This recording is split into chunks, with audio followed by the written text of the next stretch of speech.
long days in the studio. And how do you wrap your head around 48 million views on YouTube? I mean, I think the video came to us at like 18 million views, and that was only 2 months ago. So, I mean, it's just baffling. I think, yeah, well, I've probably stopped taking stock somehow, or kind of like closely following it. It's like, I think 2 weeks after the video came out and already had a number of 100,000 views, I was already a bit like, okay, this has got a sort of an energy of its own. Yeah. That is going to be curious and interesting to follow. Yeah. Now, how do you, like, mentally, excuse me, mentally, do you, how do I put this? I mean, you're going to be a star. Like, you're basically a star. I mean, it might be a case where you can't walk down the street and by the end of the year. You know, you have a giant hit song. Do you mentally prepare for that? Do you kind of not think about it? And you seem like a very grounded, down-to-earth guy. Yeah, I think I try not to think about it. I'm not hugely, I'm not a man about town.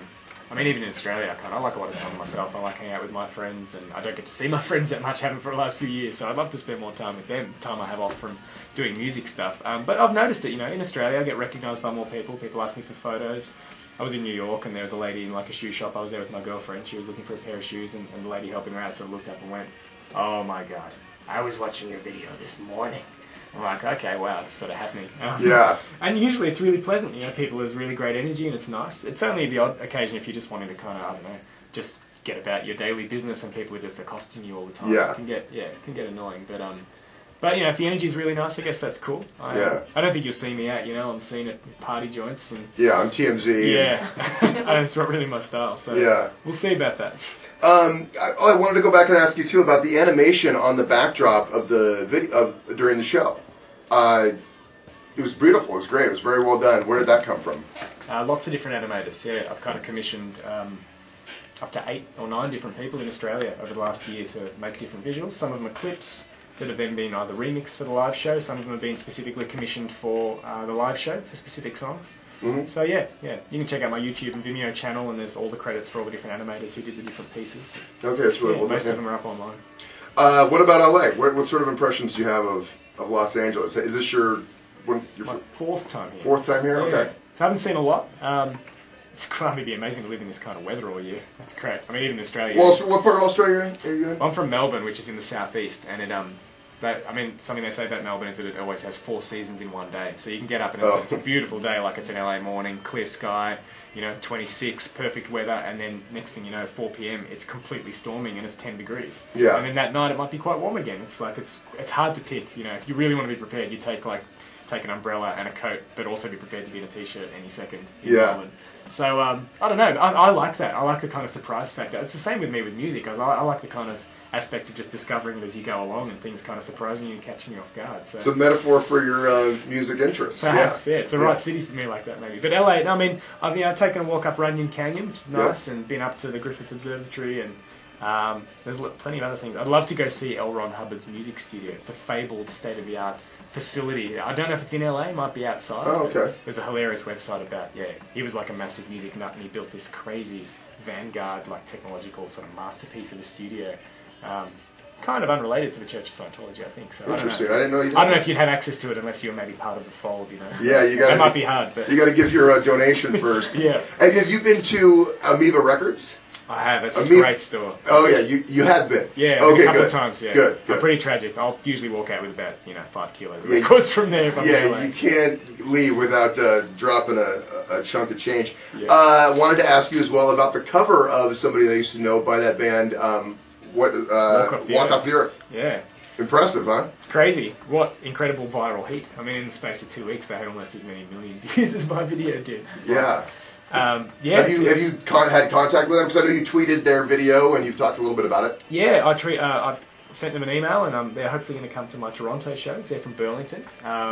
So that'd be great. It'd be great to meet them. And yeah, I mean, I sort of wish them all the best with it because you can see from just looking at their channels, you know, they've been working independently for many years, and they've got lots of different things they're working on. So it's kind of crazy how just the energy of the song seemingly. I mean, you know, it's a great video. It's such a clever concept. The novelty aspect is great, yet it still kind of rings true emotionally. It's sort of the novelty aspect, I think, doesn't take over the video. So I can see why it's appealed to so many people. And it's just spot on. Yeah. It's spot on. They did a really good job. Do you have a dream collaboration? If you could, mesh your talents with another artist, did you have someone that you'd love to sit down and get in the studio with?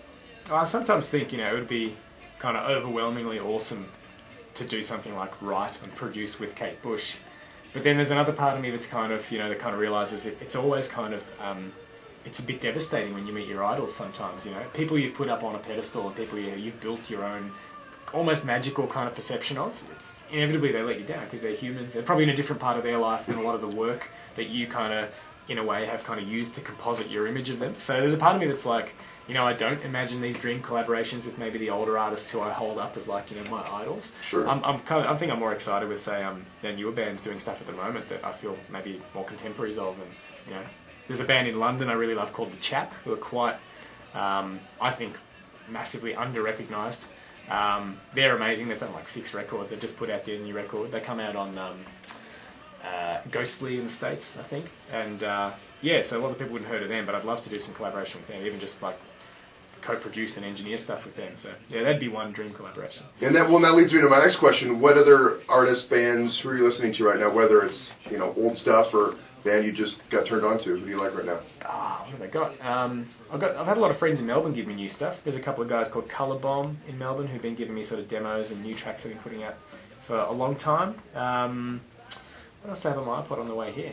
I wasn't listening to a lot of music on the plane over here. I was actually playing with my iPad with a new synthesizer app I've downloaded. So oh, really? Trying to make new stuff. But the new St. Vincent record is really amazing. I mean, one of my favourite records of the last year is the new Iron and Wine record, but that's kind of almost about a year old now. So yeah, but lots of different stuff.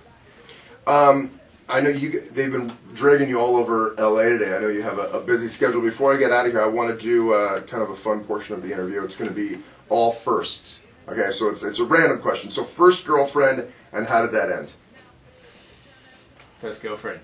A wonderful girl called Nikki, who every so often I'm still in touch with, who now lives a couple of states away in Australia and has a couple of kids. I think the last time I saw her was at a festival where I was playing like 3 years ago. Yeah. But how did it end? She dumped me and I was devastated. Like a 16-year-old kid blubbering to his parents, "Oh, my girlfriend's away." Well, now it's a pretty vivid memory of that. Yeah. Yeah. There's probably like, pieces of her in your I'm music. bored now. We're over. Yeah. First live concert you ever saw?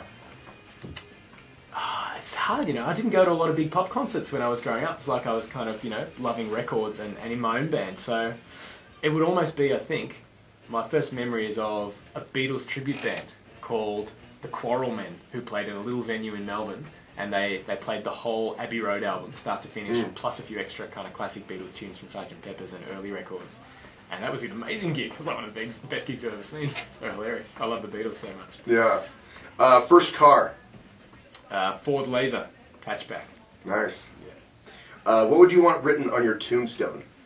Oh wow, we're getting a little macabre.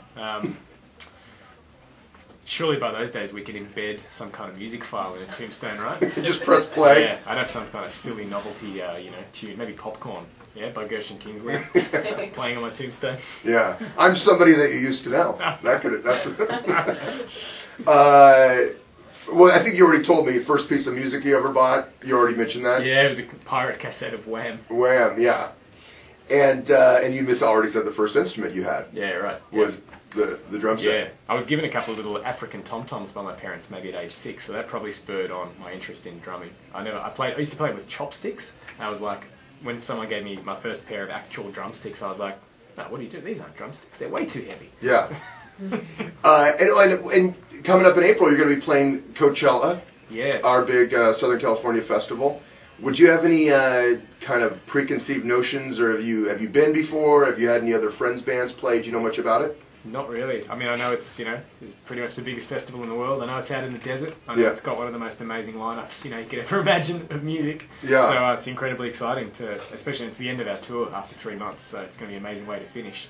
I've done a lot of festivals in Australia and a couple overseas, but I don't really know what the vibe's going to be like. I can't wait. Yeah, we're looking forward to it. We'll hopefully see you out there. And I wanted